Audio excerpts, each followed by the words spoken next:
not, I can hit B right there. Find his receiver, and that's a first down. And he's taken down. Right around. He gets it up, and he got it. And how loud they can be.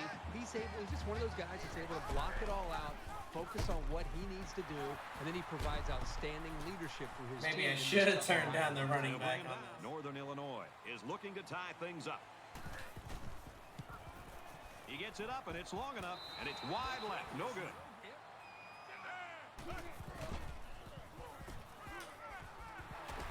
Tackle around the 44-yard line.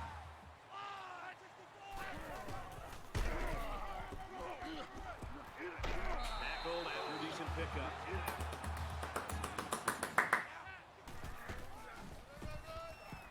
And he's tackled at the 3. A 1-yard gain by the halfback.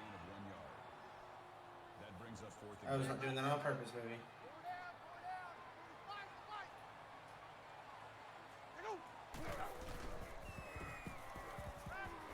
He's on the run. Bad Passes throw. to the back, incomplete. I couldn't get my feet settled. He's on the run. Oh no, I tripped. He's to the 20. He's out to the 30. He's pushed out of bounds at about the 49.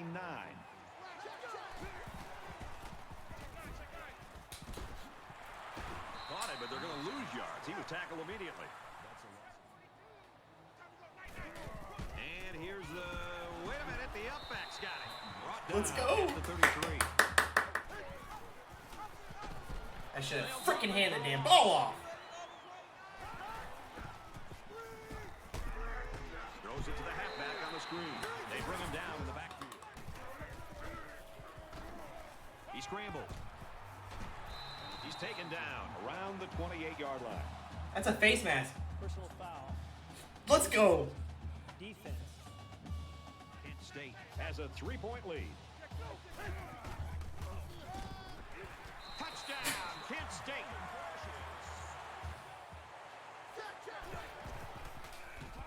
Here he goes. Oh, what are you doing, Tiggle? He's at the 40.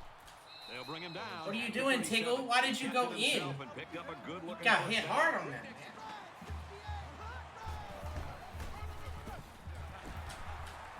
And he makes it out to about the 17-yard Fourth line. down.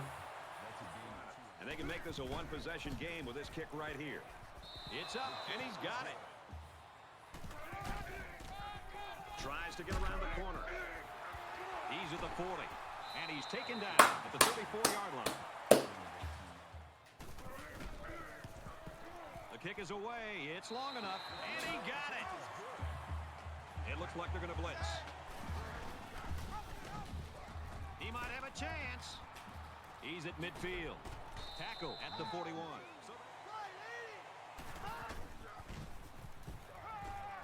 Scrambling around. Room around the corner. It's a fumble. No! Receivers picks up the No! What are you doing? 14-yard line. Injury.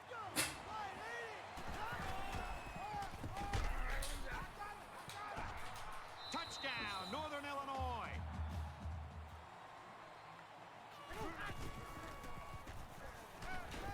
And they make the stop, the 39-yard line. I won 6-2, y'all. And he's tackled after positive yardage. I am sweating this one up. 3 Archer, you're my go-to here. Now he's flushed and they got it. And that's going to be a long field goal. Just a relentless.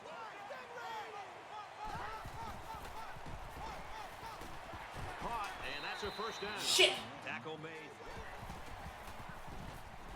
Under heavy pressure. Oh, what? He's at the 40. Slides down to the ground. Whatever, man. And he's tackled at the 4-yard line.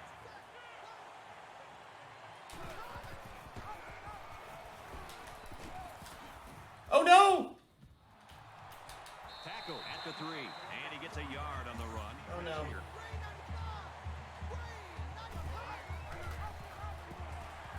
No! And now he's got the corner. Touchdown, and that's going to give him the lead. Job of mixing up the play calling on that drive. I thought the defense was Got 2 on its timeouts. heels most of the drive because of the versatility of the offense. He's to the 10. the 30. He's finally tackled at the 43-yard line. And he's hit immediately. Love to watch quarterbacks on third. Now he tries to buy some time. Fumble. It's recovered. Brought down around the 32-yard line. Scrambling around. Stays in bounds to make a nice catch. For a touchdown here. He's going to try and scramble. And he has it on the corner. And now the ball is loose. They've done it. I can't believe it. Let's go! Let's go! Let's go! Unbelievable emotion after that score because now they Oh my God! They know that they can win this game. Oh my God! He just recovered his own fumble in the end zone. For the touchdown!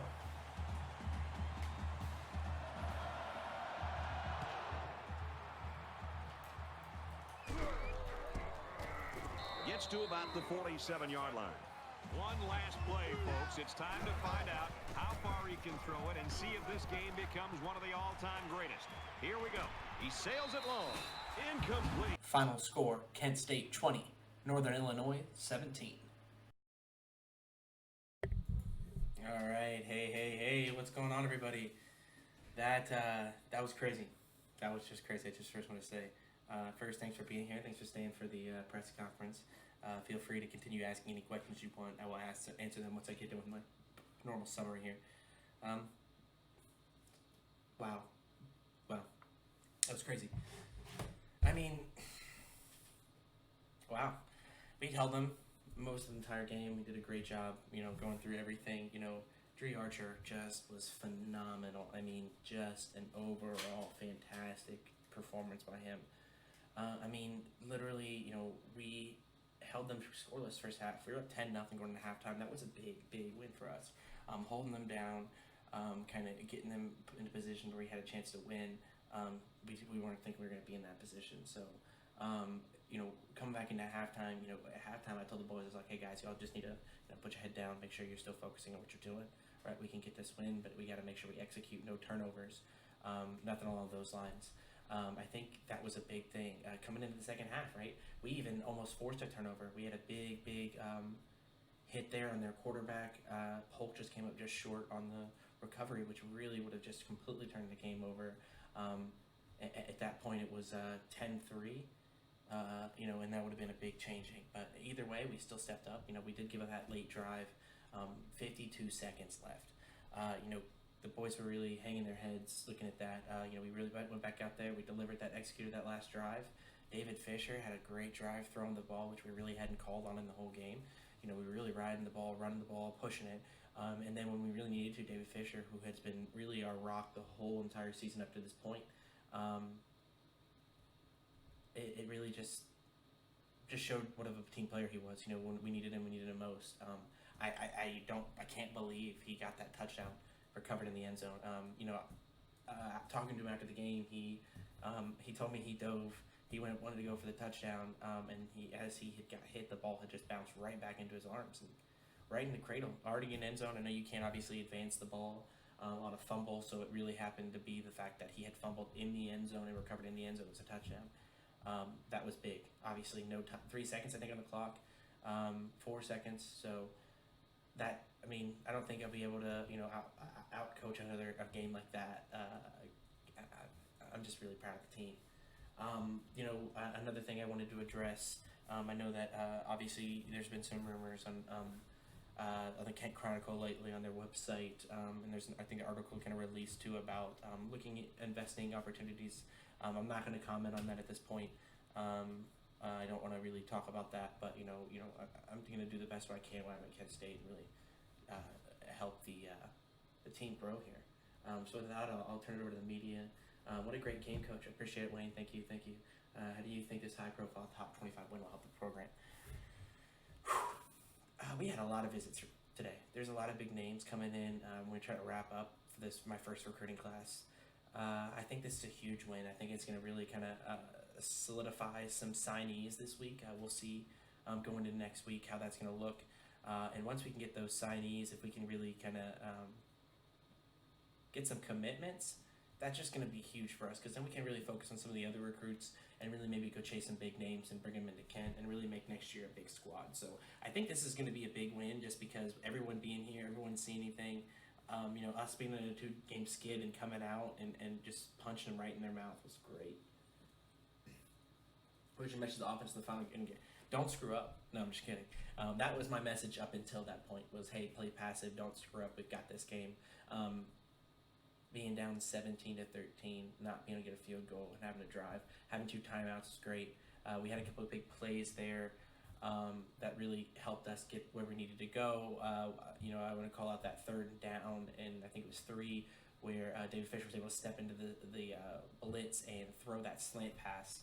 That was just fantastic. We had a couple bad passes there on the run. I know he was getting tired, but overall he came back through it.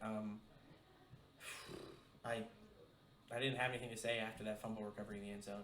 Obviously I would like to see him not fumble that ball, but didn't happen. But we got the recovery and we got the touchdown. That's the most important part. There's a reason why you went from being aggressive in the first half to more defensive mindset the rest of the game. Yeah, I think the first half went to the game. To be 100% honest with you, I wasn't sure we were going to be able to win.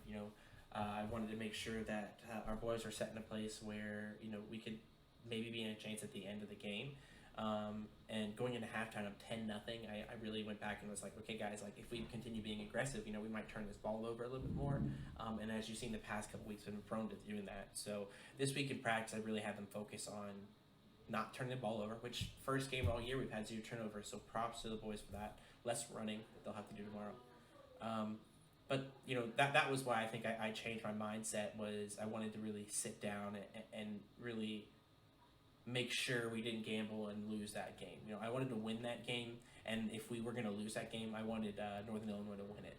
I didn't want us to lose that. So, also, is there a reason why you didn't go for the one really far field goal? Yeah. If I wouldn't have taken that sack, I would have kicked it. It would have still been a long field goal, probably about 46, 47 into 4-mile-an-hour wind. He obviously made a 54 with the wind to his back, so I think it would have been close. That sack really killed us. If we would have been able to get the ball out, or I should have run a quick slant or quick route. I didn't even think about that. I didn't give David enough time to make a play. So that was on me. And then once we put that sack in it, we tried to go up that field goal and try to get them to jump. Obviously, we did not get any luck on that, so we decided to take the delayed game and give our punter a better chance to pin them down. Obviously, it didn't work as well as we wanted, as they ran down the field and scored that touchdown. Thanks, Jay. Obviously, right now I'm really focused on trying to obviously get that MAC 10 win. That was a big one, 2-1 in the MAC this year, putting us in a position. Obviously, I want to get a bowl game, a good bowl game, but if we can get into that MAC championship game, I think that's going to be a big win for us, and maybe make a splash and maybe start bringing some more respect to the Kent State football program. But yes, so that was just a phenomenal win. I appreciate everyone being here. Thank you all so much. If there's any other questions, I do want to shout out Kent Chronicle for being here. Please check out my Twitter. I will have a new article tomorrow about the football game, and I'll have another one on Thursday, Christmas Eve, about a new endeavor I'm joining into.